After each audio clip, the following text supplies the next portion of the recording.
नमस्कार, मैं Nikita Rastogi. DNP India में आपका स्वागत। हम नजर डालेंगे बड़ी खबरों पर, तो चलिए शुरुआत करते हैं बुलेटिन की, जिसमें सबसे पहले बात करेंगे उत्तर प्रदेश की। बताएंगे केशव प्रसाद मौर्य ने किया वो कौन सा बड़ा दावा जिससे उड़ जाएगी अखिलेश यादव की नींद। फिर बताएंगे चुनाव से पहले बीजेपी को कैसे लगा बिहार में तगड़ा झटका। फिर बाद बिहार में लगे उस पोस्टर पर भी जिससे आरजेडी ने बड़ा संदेश देने की कोशिश करी। फिर बताएंगे आखिर क्यों दिल्ली की दुकानों पर आई बड़ी आफत। आखिर में बात करेंगे कि छत्तीसगढ़ में नक्सलवाद की जिसके लिए अमित शाह ने दे डाली डेडलाइन। भले ही उत्तर प्रदेश के विधानसभा चुनाव 2027 में है, लेकिन इसको लेकर सियासी सरगर्मी और बयानबाजी अभी से ही तेज हो गई। चाहे बीजेपी हो या समाजवादी पार्टी, दोनों पार्टियां यूपी में अपनी अपनी जीत के दावे कर रही हैं। वहीं UP deputy CM Keshav Prasad Maurya ने एक बार फिर 2027 में बीजेपी की जीत का दावा किया और समाजवादी पार्टी को लेकर बड़ी भविष्यवाणी भी कर दी। एक टीवी चैनल से इंटरव्यू के दौरान केशव प्रसाद मौर्य ने कहा कि मैं ये घोषणा कर सकता हूं कि साल 2027 के चुनाव में सपा अर्धशतक भी नहीं जीत पाएगी और भारतीय जनता पार्टी 305 सीटों के साथ सरकार बनाएगी। उन्होंने कहा कि लोग विकास, सुरक्षा और सुशासन चाहते हैं, लोग गुंडागर्दी नहीं चाहते और जिस भी दिन चुनाव होंगे पार्टी 300 से ज्यादा सीटों के साथ सरकार बनाएगी। तो दूसरी ओर सपा मुखिया अखिलेश यादव का दावा है कि साल 2027 के यूपी विधानसभा चुनाव में पार्टी सरकार बनाएगी। उनका दावा है कि राज्य में कानून व्यवस्था ध्वस्त हो गई है, महिलाओं को न्याय नहीं मिल रहा और बीजेपी में भी फूट है। वहीं आज भी उनका बयान सामने आया जिसमें वो कानून व्यवस्था को लेकर योगी सरकार को घेरते दिखाई दिए। सुनिए उन्होंने क्या कुछ कहा। संभल में जो हुआ वो सब देख रहे हो, दिख रहा है और आपके माध्यम से चीज़ें पहुंच भी रही हैं और सरकार जैसा चाहती है वैसा आप पहुंचा भी रहे हो। उसी के बगल में जिला है बरेली, वहाँ डीएसपी का घर जला दिया गया, डीएसपी की सरकारी गाड़ी जला दी गई। कोई पकड़ा गया हो तो बता दो, किसी पे कार्रवाई हुई हो तो बता दो। उसी के बगल में जिला है शाहजहांपुर, कार्यक्रम के दौरान भगदड़ हुई, पत्थरबाजी हुई और पूरी पुलिस पीटी गई, दौड़ा दौड़ा करके पीटी गई। कोई पकड़ा गया, कैमरे में सीसीटीवी में कोई जानकारी आई, डीएसपी का घर जला दिया गया, उसकी गाड़ी फूंक दी गई, पूरी पुलिस पिटी है। करप्शन बड़े पैमाने पर है, बड़े अधिकारी छोटे अधिकारी के साथ छिड़कानी कर रहे हैं। और सोचिए अगर प्राइम मिनिस्टर की कॉन्स्टिट्यूंसी में ये बातें हो रही हो, एक जेलर ने अपने जूनियर महिला के साथ क्या किया, मारते मारते की जान ले ली वहाँ पे दलित बेटे के साथ वाराणसी में। तो ये बीएचयू की बेटी को न्याय नहीं मिल पा रहा और जितने थे वो सब कौन थे। वैसे हालांकि आप सब जानते हैं, सोशल मीडिया पे रहते हैं, योगी जी के साथ कोई तस्वीर नहीं खिंचा सकता। आप अगर पर्सनल तस्वीर खिंचाना चाहें नहीं खिंचा सकते हैं, लेकिन बीएचयू के जिन लोगों ने बेटी के साथ अन्याय किया, घटना की, उन सबकी फोटो थी योगी जी के साथ। बिहार में इस साल विधानसभा चुनाव होने हैं। इस बीच पार्टी के नेताओं के बीच मनमुटाव भी देखने को मिल रहा है। वहीं चुनाव से पहले बीजेपी को बिहार में तगड़ा झटका लगा। बता दें नवादा में बीजेपी के जिला स्तर के 4 नेताओं ने अपने पद से ही इस्तीफा दे दिया। बीते 18 मार्च को नवादा में बीजेपी के 26 सदस्य जिला पद अधिकारियों की लिस्ट जारी की गई थी, जिसके बाद अब कई लोगों ने अपने पद को लेकर नाराजगी जताई। पद से इस्तीफा देने वालों में गौरव शांडिल, नंदकिशोर चौरसिया, प्रमोद चंद्रवंशी और अन्नपूर्णा कपूर शामिल है। नई लिस्ट के अनुसार गौरव शांडिल को जिला प्रवक्ता का दायित्व दिया गया था, नंदकिशोर चौरसिया को मीडिया प्रभारी बनाया गया था, प्रमोद चंद्रवंशी को जिला उपाध्यक्ष बनाया गया था, तो वही एक महिला अन्नपूर्णा कपूर को मंत्री का पद दिया गया था। और ये सभी नेता अपने पद को लेकर खुश नहीं थे। गौरव शांडिल का कहना है कि राजौली प्रखंड अध्यक्ष के रूप में वो कार्य कर रहे थे, लेकिन जारी लिस्ट में उन्हें दरकिनार किया गया। वहीं नंदकिशोर चौरसिया ने भी लिस्ट को रद्द करने की मांग करी।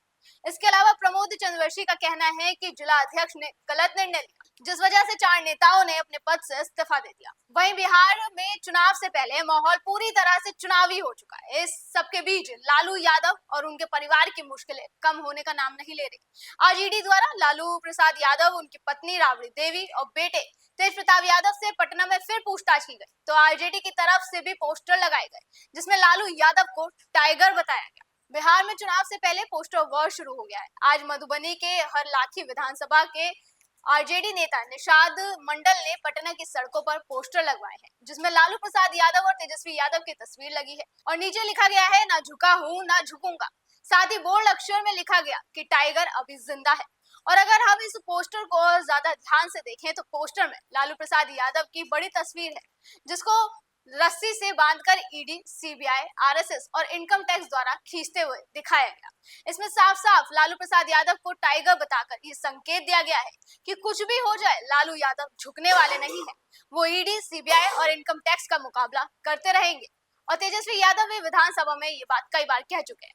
वहीं आरजेडी के इस पोस्टर पर अब बयानबाजी भी शुरू हो गई। बीजेपी का कहना है कि देश में एक ही टाइगर है, वो है पीएम मोदी। बीजेपी विधायक हरिभूषण ठाकुर ने ये बयान दिया, सुनिए उन्होंने क्या कुछ कहा। देखिए, देश में एक टाइगर है नरेंद्र मोदी जी, बिहार में एक टाइगर है नीतीश कुमार, और कोई टाइगर का खाल ओढ़ लेने से टाइगर नहीं बनता है। आने वाला है 2025 का चुनाव, दूध का दूध, पानी का पानी हो जाएगा कि टाइगर कौन है।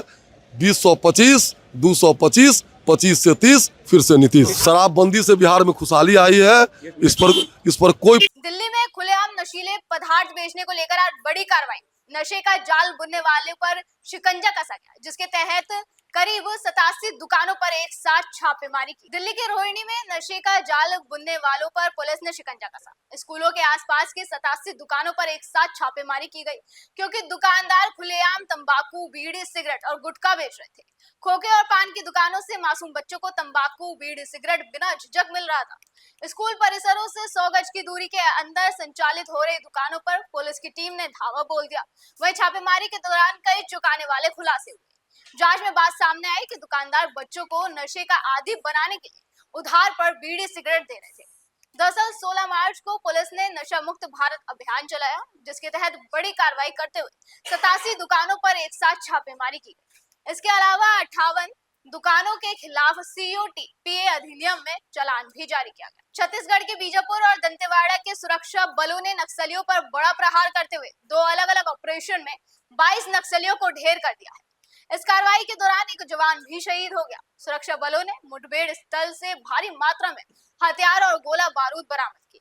छत्तीसगढ़ के मुख्यमंत्री विष्णुदेव साय ने नक्सलियों और सुरक्षा बलों के बीच हुई मुठभेड़ को लेकर पूरी जानकारी। नारायणपुर जिले के बच्चे यहाँ पर आए हैं विधानसभा के अंदर में, उनसे हम लोग की मुलाकात हुई है और उसके बाद विधानसभा की कार्यवाही भी देखने वाले हैं। इस तरह से लगातार हमारा जो नियत नीलानार क्षेत्र के जो जिले हैं, वहाँ से स्कूली बच्चे भी आ रहे हैं और गांव के युवा लोग भी यहाँ पर रायपुर और विधानसभा आ रहे हैं विधानसभा की कार्यवाही देखने। हाँ, आज 2 नक्सली मुठभेड़ में एक जगह 18 नक्सलियों का डेड बॉडी मिला है और एक जगह 4, और इस तरह से कुल आज 22 नक्सलियों का डेड बॉडी मिला है।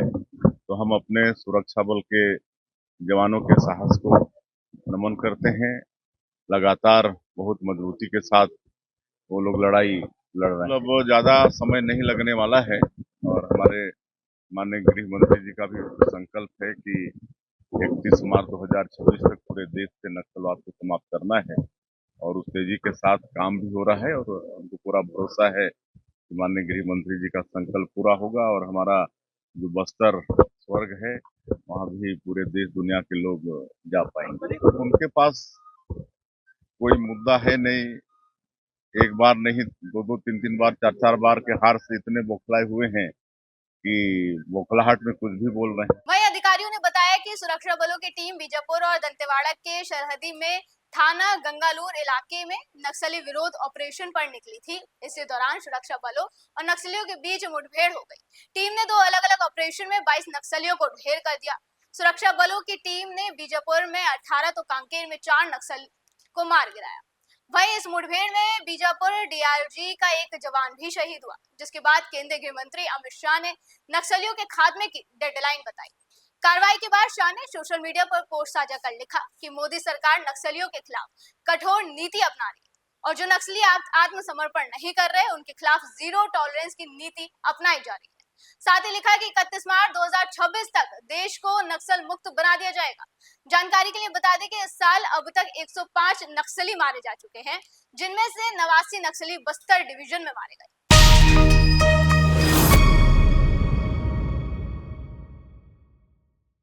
ऐसी तमाम बड़ी खबरों पर हमारी बनी रहेगी नजर। आप देखते रहे DNP इंडिया, हर खबर भरोसे के साथ।